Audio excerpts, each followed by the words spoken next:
오늘 아침 우리가 함께 나눌 말씀은 민수기 33장 말씀입니다. 민수기 33장 통해서도 하나님의 크신 뜻을 보게 되기를 주의 이름으로 축원합니다. 33장 1절에 보시면 이스라엘 자손이 모세와 아론의 관할하에 그 항오대로 애굽 땅에서 나오던 때의 노정이 이러하니라 했습니다. 그들이 여정과 그 노정을 모세를 통해서 하나님께서 기록하게 하셨습니다. 2절에 보시면 모세가 여호와의 명대로 그 노정을 따라 그 진행한 것을 기록하였으니 그 진행한 대로 그 노정은 이러하니라 했습니다. 이것을 왜 기록하느냐? 하나님이 하신 일들이 사실이다라는 겁니다. 성경은 우리에게 무엇을 말하느냐? 하나님의 역사하심을 그 사실들을 얘기하고 있다라는 겁니다. 그것은 역사고 실제고 또한 그 실제는 이루어질 것에 대한 그림자로 우리에게 가르쳐주고 있습니다. 그 말씀을 통해서 하나님이 하셨던 일들을 우리가 믿어야 하고 또한 하시고 계신 일들을 믿어야 하고 또한 앞으로 하실 일들을 믿어야 한다라는 겁니다. 그러니까 믿음이 없으면 하나님 기쁘시게 할 수가 없습니다. 믿음이 없으니까 하나님 하셨던 일들을 믿지 않고 지금 우리 안에 일하고 계신 하나님의 역사를 믿지 않고 앞으로도 우리에게 이루어지실 그 거룩한 소망들, 하나님 나라의 소망들, 그 천국의 소망들을 바라볼 수가 없는 겁니다. 믿음이 없는데 그럼 뭘 할 수 있겠습니까? 믿음이 없으면 아무것도 할 수 없습니다. 그래서 이 기록한 것들은 그들의 후손들에게 이것이 사실이었고 실제였고 그리고 그 지역들, 지명들을 다 기록했습니다. 어느 곳에서 지쳤는지 어디를 지나서 왔는지를 한 곳 한 곳 이름들을 다 기록했습니다. 왜 그렇게 하느냐? 그것들이 정확한 사실이다. 우리에게 정확하게 가르쳐주고 있다는 겁니다. 우리가 생각하기에 때로는 그런 생각을 할 수 있습니다. 출애굽에서 그림자처럼 싹 지나가지고 순식간에 가나안 땅에 싹 들어가게 되면 얼마나 쉽겠느냐. 예수 믿는 게 그렇게 편하면 좋겠다 그런 생각들을 하는 사람도 있습니다. 우리 눈을 감고 눈 뜨고 나면 천국에 도착하면 좋겠다. 그럼 얼마나 좋겠습니까? 그런데 우리의 육체가 아직 연약해서 이 남은 시간들 우리가 훈련하고 우리를 정결케 하는 시간들이 필요하다라는 거죠. 이 남은 시간 동안 믿음으로 살아서 하나님 하신 일들을 더욱 보게 되기를 주의 이름으로 축원합니다. 그래서 우리 인생에 그리스도를 믿고 구원의 소망을 가졌는데 남은 인생이 왜 있느냐? 그동안 하나님께서 우리에게 어렵게 해서 넘어뜨리려 하는 것이 아니라 우리가 이 어려운 여정, 육체의 고난과 육체의 정욕을 싸워 이김으로 말미암아 우리에게 더 큰 상과 기업을 주시기 위한 시간들이다라는 거죠. 그래서 이것을 그리스도의 남은 고난에 참여합니다 했습니다. 그리스도의 남은 고난. 그리스도의 남은 고난을 우리가 왜 참여하느냐? 그리스도가 그 고난을 받으심으로 그 영광을 얻으셨던 것처럼 우리가 그리스도의 그 남은 고난에 참여하는 것이 큰 은혜고 그 그리스도의 남은 고난에 참여함으로 말미암아 하나님 앞에 들어갔을 때 하나님 나라에 갔을 때 영원한 상급으로 그 영광을 얻게 된다는 거죠.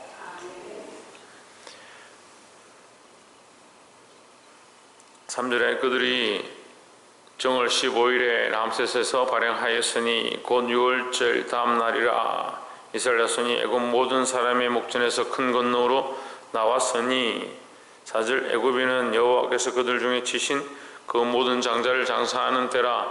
여호와께서 그들의 신들에게 벌을 주셨더라 했습니다. 이 세상의 심판의 모양을 얘기합니다. 마지막 때에 세상의 심판을 받는데 어떻게 받느냐? 그들이 섬기던 신과 함께 망하는 겁니다. 그들은 죽음에 대한 장사를 지내는데 이스라엘 백성은 기쁨으로 그들의 해방을 즐거워하면서 하나님 앞에 나갔다. 우리가 하나님 나라가 임할 때 그리스도께서 이 땅에 다시 심판의 그 주권 들고 오실 때에 세상은 땅을 치며 슬피 울 것이고 우리는 하나님 앞에 기뻐하면서 그리스도를 맞이하게 되는 그 즐거움을 우리가 사모하고 바라보아야 된다라는 겁니다. 이것이 심판의 모양이에요. 심판의 모양. 심판대 앞에 섰을 때 승리할 사람들, 죄가 없는 사람들은 심판대 재판을 하러 가면 법정에 서게 됐을 때 죄 없는 사람은 이 법정을 통해서 뭘 얻습니까? 죄 없음에 대한 무죄를 판결받고 오히려 나는 그 죄를 벗는다는 기쁨이 있는 것이고 근데 죄가 많은 사람들은 그 재판장 앞에서 그 죄가 밝혀지고 그 증거가 드러남으로 말미암아 오히려 부끄러움을 당하게 되고 그 형벌에 대한 두려움을 가지게 되는 겁니다. 우리가 마지막 때에 그리스도의 그 심판대 앞에 설 때에, 심판의 주권을 드신 그리스도 앞에 우리가 설 때에 우리는 기쁨의 잔치가 시작되는 거죠. 또한 9절에 보시면 마라에서 발행하여 엘림에 이르니 엘림에는 샘물 12과 종려 70주가 있으므로 거기 진쳤고 했습니다. 제가 이제 말씀을 볼 때 항상 이 말씀은 그림자다 했습니다. 그림자는 뭐냐? 장차 나타날 실제에 대한 비침이다라는 겁니다. 그럼 종려 12과 샘물 12과 종려 70주다. 예수님이 오셔서 지금 이 민수기를 통해서 이 모세의 때에 12지파를 세우고 70장로를 세웠습니다. 종려 12과 샘물 12과 종려 70주, 하나님께서 그렇게 채워주신다는 거예요. 샘물을 살게 하는 것이고 종려나무를 통해서 그들에게 소망을 허락하시는데 이스라엘 백성에게 그렇게 복을 주시는 이게 하나님의 집의 모양입니다. 엘림은 하나님의 집 모양입니다. 하나님께서 주인 되셔서 내가 너희를 영원토록 인도할 것이다. 그 12지파 70장로 이런 모양을 주셨는데 예수님 오셔서 이 그림자에 대한 모양을 좀 더 분명하게 하십니다.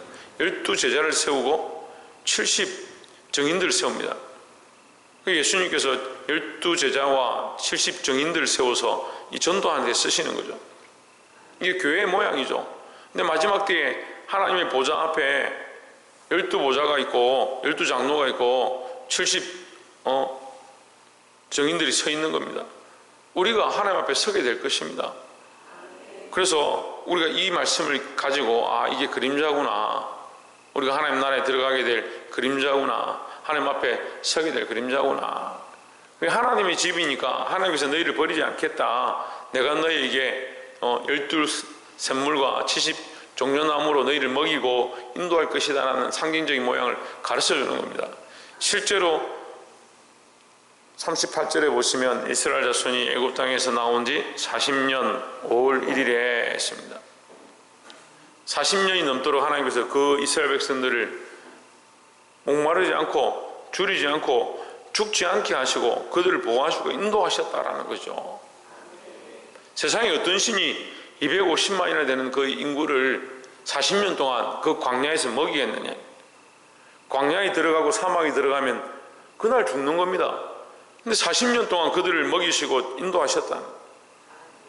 그러니까 그들의 입에서 하나님은 우리의 목자시다, 이런 고백들이 나오는 거죠.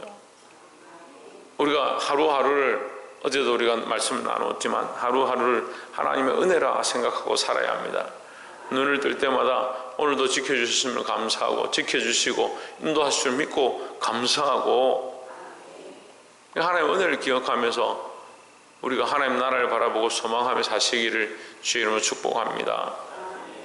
하나님 반드시 우리를 하나님 나라까지, 그 천국까지 인도하실 줄 믿으시길 바랍니다. 그래서 처음에 말씀드렸던 것처럼 하나님 변하지 않는다. 예수 그리스도는 어제나 오늘이나 영원토록 동일하다. 그럼 우리는 어떻게 해야 되냐? 우리도 어제와 오늘이나 영원토록 동일한 믿음을 가지고 그리스도를 붙잡고, 그 변하지 않는 그리스도와 하나님 붙잡고 믿음을 살면 되는 거예요.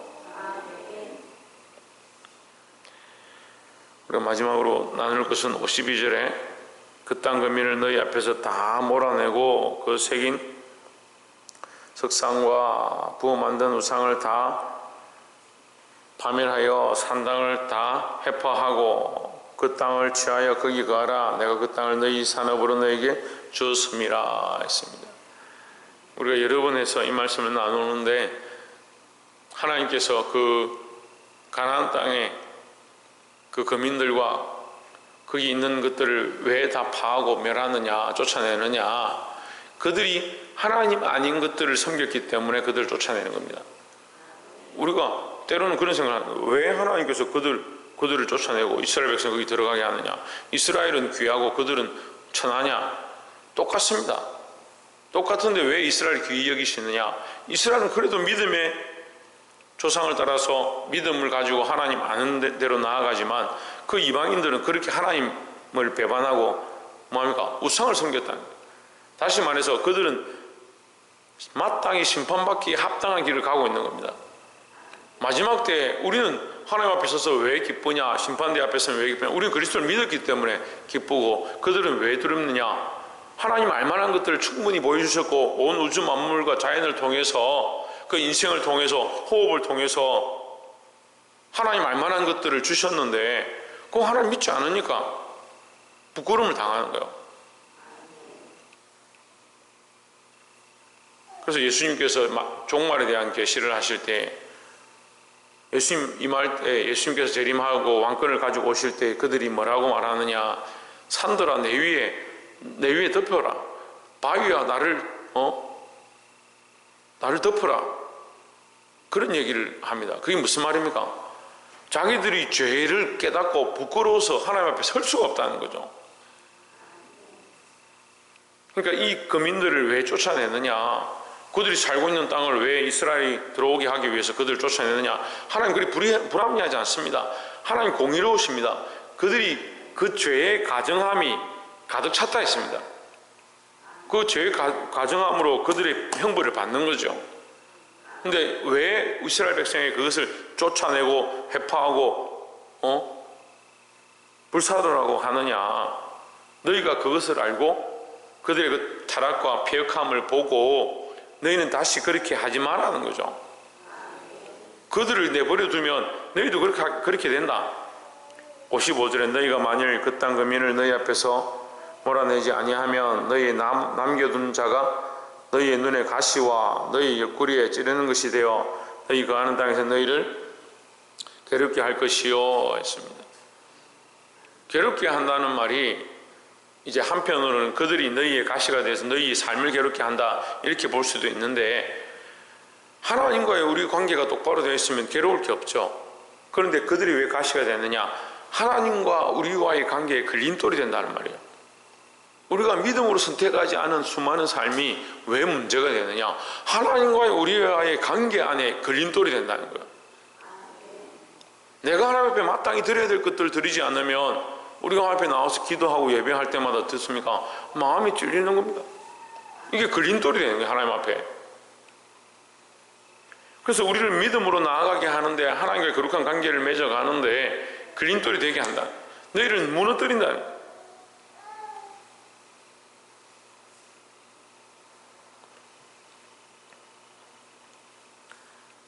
그래서 우리 안에 우상을 삼은 것, 우리 안에 높아진 것들, 실제적인 우상을 가지고 있는 것들, 명절에 섬기는 것들, 그 다 청산해야 되고, 더 나아가서 우리 안에, 내 안에 높아진 것들, 이것은 평생 해야 될 문제죠.